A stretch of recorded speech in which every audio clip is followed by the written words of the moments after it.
Well, hello there on this vlog style video today.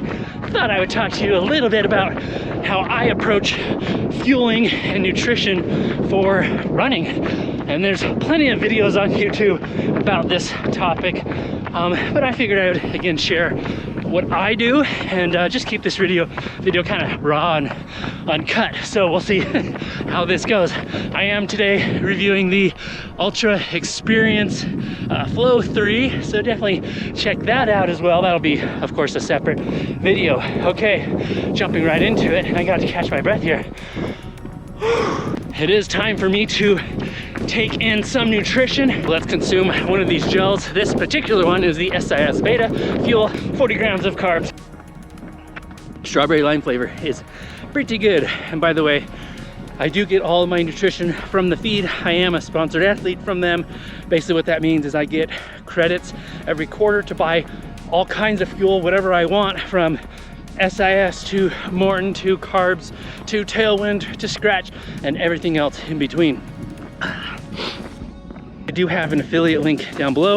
If you haven't used my affiliate link before, you can save 10%, so check that out. The discount's applied automatically when you check out. All right, so this is my general rule of thumb or approach when it comes to fueling for running. If the run is maybe an hour or less, I may have a gel at the beginning of the run. I'll just intake it, just a standard 25 milligram of carbs gel at the beginning of my run, just to give my system, just a little bit of that energy. Now, most of my runs are early in the morning, so I'm just waking up and heading out the door. So I like taking in at least a gel just to kind of, like I said, kick things off, give my body a little something as I start the run. If the run is more like an hour and a half, I may intake more than one gel, have another gel or a second gel.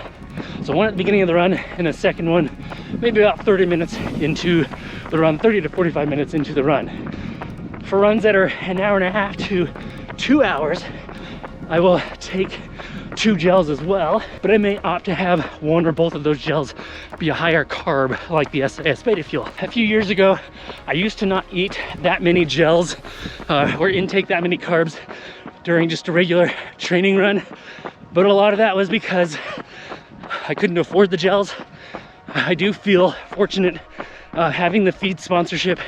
It does enable me to take in more fuel and carbs without it hitting the budget. I've found that I always feel way better during the run and after the run, having fueled a little more properly, fueling early and fueling more than you might think.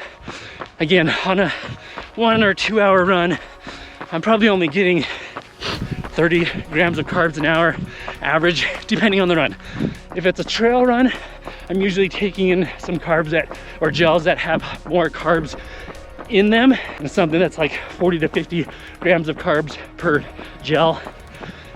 So then I'm taking more like 80 grams of carbs an hour. But that's because I know that I'm going to be expending a little more energy, typically on a slightly longer trail run. Then for runs that are 2+ hours, certainly 3 hours, like today's long run that I'm doing 20 miles on the concrete path, 20 miles nonetheless. I've changed my fueling just a little bit. I used to take in a gel about every hour, which was sufficient, so there would be like 3 or 4 gels.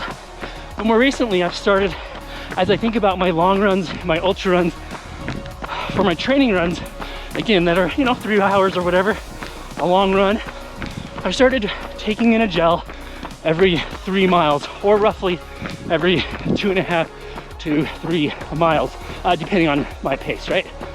But a gel every 3 miles or so. 3 miles just seems to be, for me, a good kind of reminder point, rather than trying to keep track of time, because let's face it, when I run, maybe you experience the same thing. When I run, I kind of lose track of time a little bit.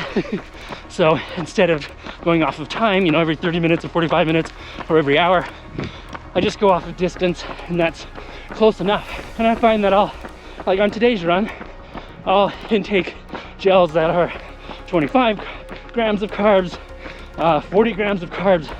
Just kind of depends on what I feel like doing in the moment. Not too much strategy, although I do plan on taking a few higher carb gels in the second half of the run when I know that I'm really starting to deplete my energy levels.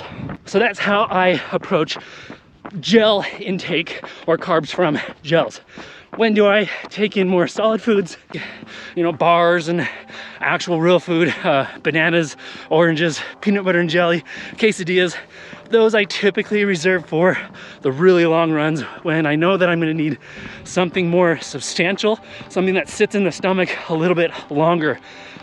Not generally taking those when I go out for just a regular training run, unless it's like a really long self-supported effort. I'm talking like 30 plus miles. On race day, ultras, absolutely, I'm intaking more of those things, but still intaking a lot of gels as well, because at least my body absorbs the energy from gels really quickly and well. I also, my friends joke that I have a stomach built for ultras. I have a very robust stomach. I don't think I've ever felt queasy or uneasy in the stomach, no matter how much I've eaten. So I do take that for granted. Some of the solid fuels that I like, I really like the Betty Lou bars. Those are delicious. Of course, peanut butter and jelly, quesadilla, banana, pierogi. Those are all great sources of carbs and solid fuel food as well. Looks like I've got a tunnel. To quote Ryan Van Duzer, ole, ole, ole, ole, ole. Oh, I can't finish the song, I exited the tunnel. The last thing I want to mention is about hydration. I always take at least a little bit of water with me, usually in the form of a Hydro Pack handheld soft flask. I just like to be able to sip a little bit of water during my runs, stay hydrated, but also help clean out the mouth a little bit.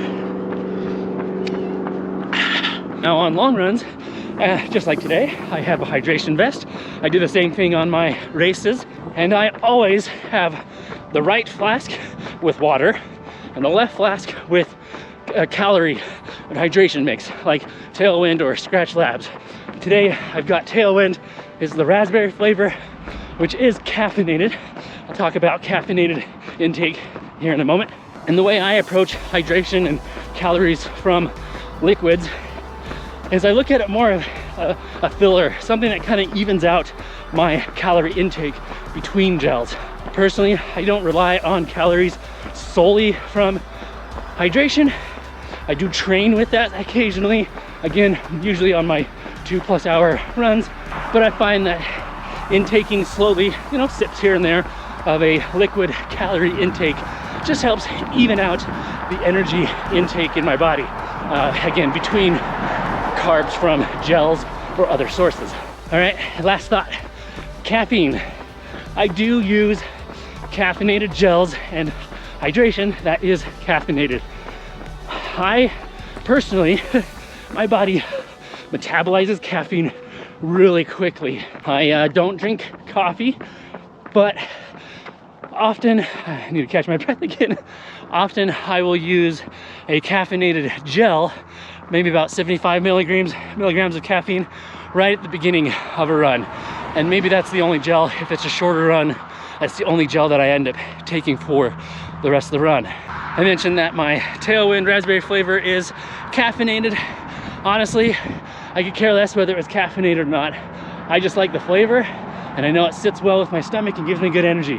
So that's why I take that.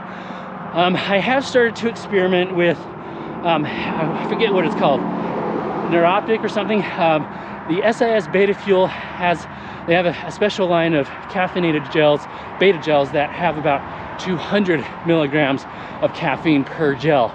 I did take one of those this morning. I'm starting to test that out, taking that early on my early morning long runs. And the reason why I'm doing that is because I want to consider using those during the night portion of like a 100-mile ultra event. So when I do my next 100-miler, which is the Copper Kings 100 in June, coming up here in 20 weeks, I believe. I'm pretty excited about that. So I remember from my last 100-miler, later in the night section, approaching into the morning, I started getting really tired, like falling asleep on the trail, hard to keep my eyes open while moving and running. I want to try during my 100-mile race, I want to see if taking in more caffeine in those moments or close to those moments, if that will help kind of kickstart and wake up the body a little bit, and perhaps push off that extra sleepy brain fog and fatigue. I'm not taking in caffeine to block more of the physical tiredness, but it's for me more of like a mental thing where I just get really mentally sleepy and tired. So that's my approach. I think that high level of caffeine does have an impact and is noticed, but again, it doesn't seem to last too long because I metabolize caffeine so quickly. Results may vary. And that's kind of my thoughts and approach to calories. You don't have to get your calories from gels, but it is convenient. Of course, you always have the option to make your own gels. 55 Miles, another YouTuber, put together a great video on alternative carb sources and making your own gels and little delectable calorie balls of deliciousness. Anyways, I'll put a link down in the description below to that video. Check it out. And that's all I got for you on this very impromptu vlog style video. Just enjoying this long run on a Saturday morning. I guess I'll see you on the next video. If there's a topic you want me to share my experience or thoughts on, let me know. Drop a comment down below and I'll consider putting together another vlog style video for that. I'll see you on the next video.